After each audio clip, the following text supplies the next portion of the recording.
For the demonstration of the static stress simulation, the first step is to open the model that will be simulated. So this model is for the 6-inch compression pipe.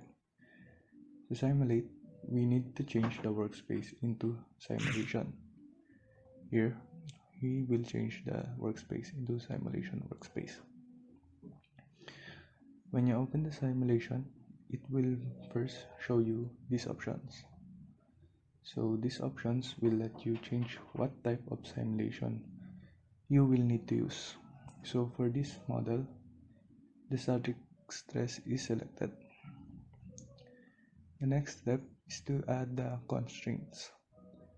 So these constraints are needed for the components that will not move by the exerted force.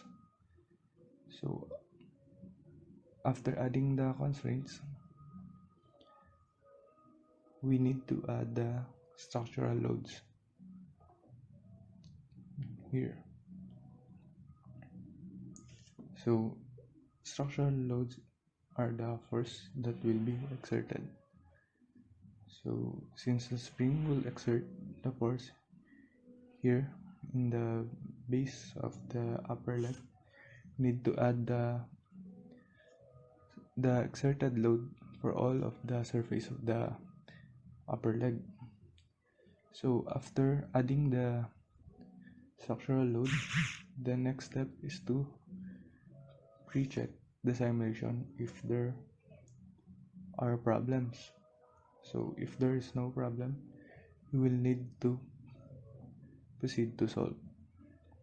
So after solving, the results will be shown. So here is the result. So this area in here section will let you choose the type of results the simulation calculated. So here it shows the displacement. You can change it to this to stress here, right here, and other options like reaction force, strain, or contact pressure. So in this area right here, it shows the deformation of the simulated model. So since this is the actual deformation of the simulated model, and observing the model, there is no deformation that occurred. So this means that the model is applicable and safe to use.